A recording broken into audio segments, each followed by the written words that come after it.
I'm trying to do things in the right order, unmute, present. So I hope everybody can now see my screen. So I'm going to talk to you a little bit about some innovative approach to assess solar plant health. But before I get to that, I need to turn the page, and it's not doing it. Let's do it that way.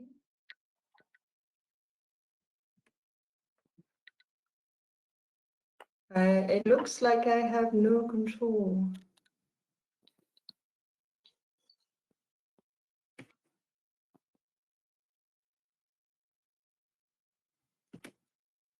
So Luke, I might need your help because I have no control there. Hi, please just try again quickly. You are the presenter, so should be working smoothly as practiced. Just try one more time on full screen.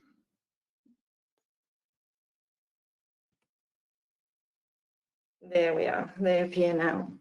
Thank you, Luke. Okay. When I meet somebody, first of all, I'd like to know where they're coming from so that I can understand better where they're going. So this is where we come from, and in particular, where I come from. I started in the PV industry in 2009. I spent about 3 years doing making prototype modules. You would never believe what I've done. And then I went to the field and did some panel inspections to understand the degradation process on panels. Our field partners were developers, utility companies, universities, O&M companies, service providers, and so on. And they allowed us to collect statistics on about 1.8 gigawatts of panels spread over 355 installations. What we learned from this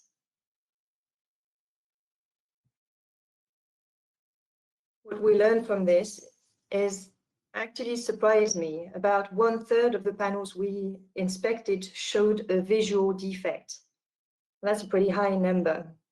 Amongst the visual defects, you see, for example, broken panels, water ingress, EVA yellowing, delaminations at various interfaces, some solder ribbon corrosion, and I probably miss a couple.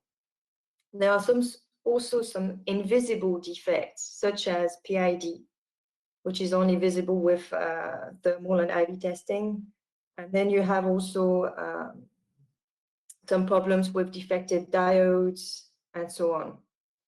Now, the potential impact of all those defects is you may lose power, and that's notably what hotspot will do, PID, LID, light and temperature-induced degradation, and various types of cell degradation involving shunt resistance and series resistance.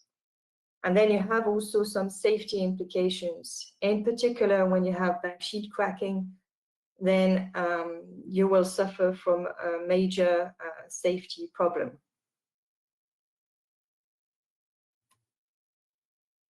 So I was trying to think about what tools I had in my toolbox and in which case I should use which tool. I'll take an example there to illustrate the multimodal approach. Say you have thermal imaging, you can even do a visual inspection, some limited lab analysis, you can do IV testing in the field, and then you can, of course, look at your historical trends from the archive data in the monitoring system. I take the example of PID.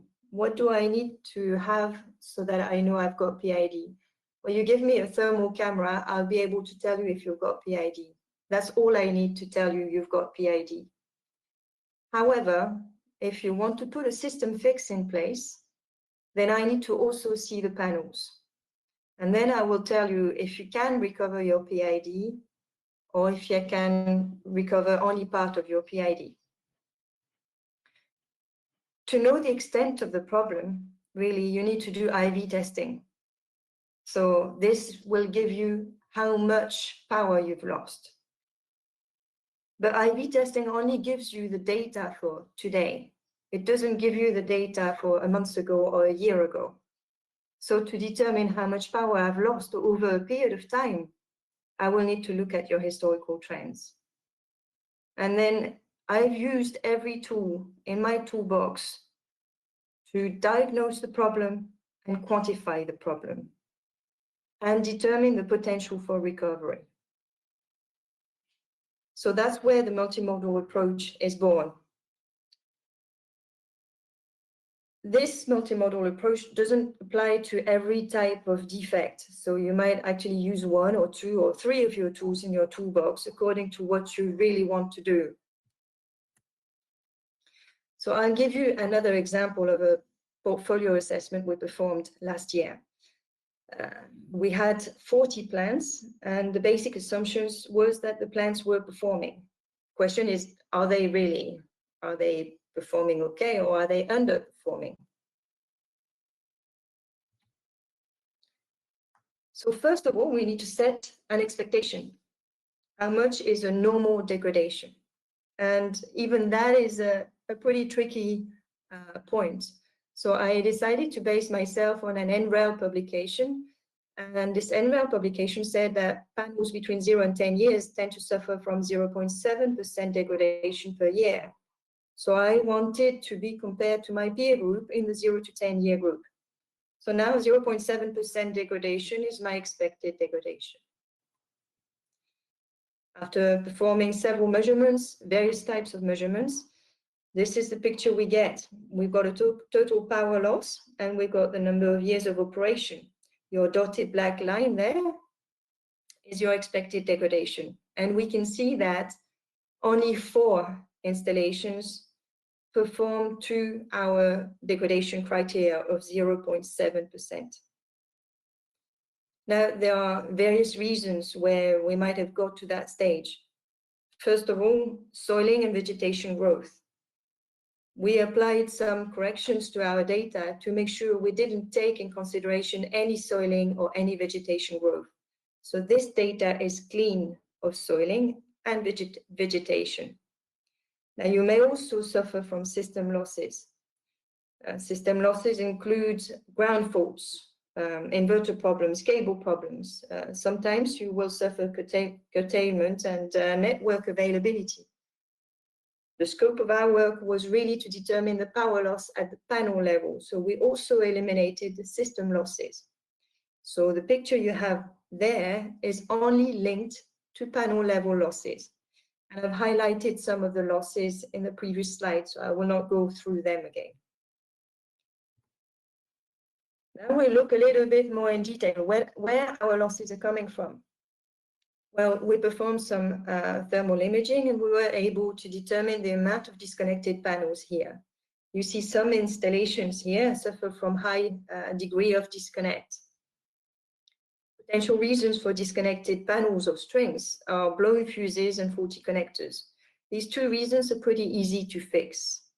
And then on top of that, you might have ground fault problems, the famous RISO problems. On a couple of installations, we saw some fire damage.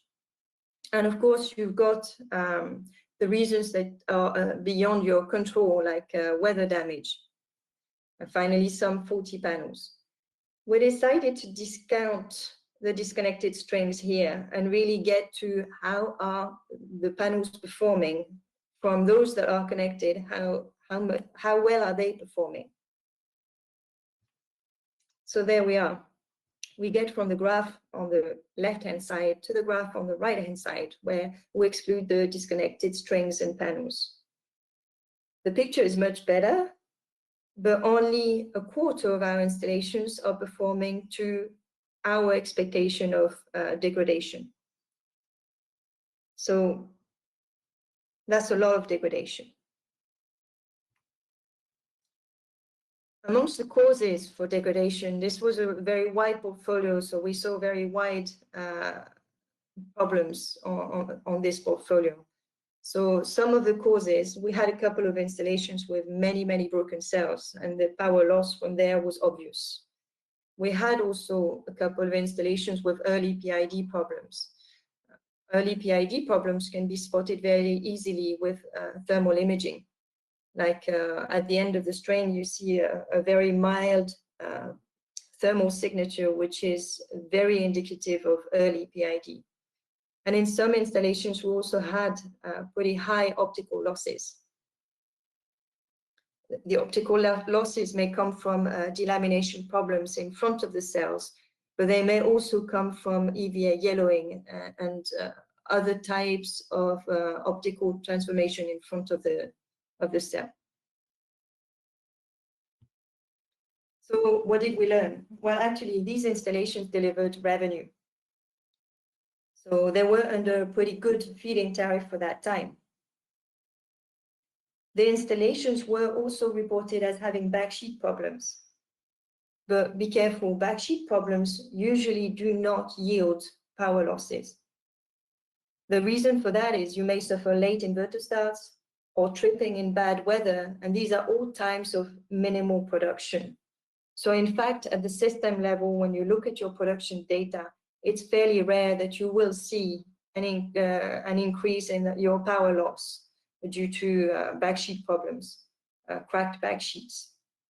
But you might have to put more effort into maintaining your operation with this type of problem. Still, not having a cracked backsheet will mean that you're leaving potentially bare wires exposed. So you have a duty to make your installation safe. Now, why didn't we detect this power loss before? In fact, we did detect it before. We were called to investigate on this portfolio because there was an inclination that this portfolio was not operating properly. So our data is a little bit skewed. It wasn't a complete surprise that it was underperforming. Now, the reason why it's difficult to assess the amount of underperformance is first, the performance ratio. Everybody loves the performance ratio, but it relies on accurate assessment of irradiance and temperature. And weather stations tend to suffer from misalignment, soiling, breaking, degradation, and drift. And they usually don't get the tender loving care that the panels are getting, or even then the same GLC as your inverters. Then we've got a complex system. We've got multiple components, and each of them may dysfunction or malfunction. We also have a system of optimization on site. So the maximum power point tracking is an optimization system. You might even interlink your inverters so that one of them will capture all the energy produced for all the others at the beginning of the day. That's an optimization system. So all these malfunction, dysfunctions, and the optimization system mean that you've got a very complex system to analyze. And then this is all done in multiple conditions and ever-changing conditions of vegetation and soiling and shading. So indeed, we measure a lot of data, but how to analyze this data is very complex. Also, last point, these plants were between 6 and 11 years old. They had a monitoring system, but the quality of the data was fairly poor. Now, I would say the quality of the data for those plants was actually not out of line compared to other plants of that age. So there are some challenges for those times that were pretty difficult and complex to solve. So I'll leave you, I've got a couple of minutes, I think. I'll leave you with a little story. Many years ago, I wasn't working in PV, and one of my customers had a production problem with our product. So I had to go and see him to check what the problem was and solve it. We started production and the problem didn't show. And we waited all day watching production and the problem didn't show. So with the customer, we decided, okay, what is the information that you need to send me when you have this problem, how fast, and which kind of lot number, and clear descriptions and photos, and I'll come back when the problem reappears. And I went into the office and I thought, okay, my product was in spec. It wasn't like borderline spec. It was well in the spec for every parameter that I was measuring. But that product still created a problem at the customer. That means that somehow I was not measuring something that was crucial for my customer to be operating. And that's what KPIs are about, like key performance indicator, is that how do you assess the performance of the product? It might be something that is touchable that you sell. It might be a service that you sell. So your KPIs will help you along the way to determine the health of your plant and maybe how to make it work better. Diagnosis is part of the cure. So I want to leave you with those thoughts, and I hope there will be some questions. Back over to you, Jacqueline. Thank you, Lucy. I find the presentation from Lucy very interesting, and I agree with her. We have accumulated over time a huge amount of data, and it's true that we do not always take the time to look at them, to run analysis in order to detect eventually defaults or maybe potential optimizations. And I think it's the next milestone in our industry, the digitalization topic. And I would like to come back on the introduction from Lucy. She explained where she came, where she was heading to, from the laboratory to the PV fields. And it's exactly what I would like to come back on, that how did Dupont develop its expertise in the PV industry? Originally, they provided components for the production of backsheets, and actually they just need to know how they backsheets with the backsheets with their material would behave compared to other materials, and they started to ask customers. Then they directly talked to end users, and they went on field, they inspected PV plants, and over time they accumulated data which thankfully they are sharing with us today on all the defects that they observed. And my takeaway from what Andrea and Lucy have presented is really following. You purchase a model over 20 years, 25 if not more, and if you want it to age well, take care of it, maintain it properly, and perform a health check the same way you do it for any other asset. Could it be your car or your house? Now, I think we will start the Q&A session. I think there were already some interesting questions about how to detect the microcracks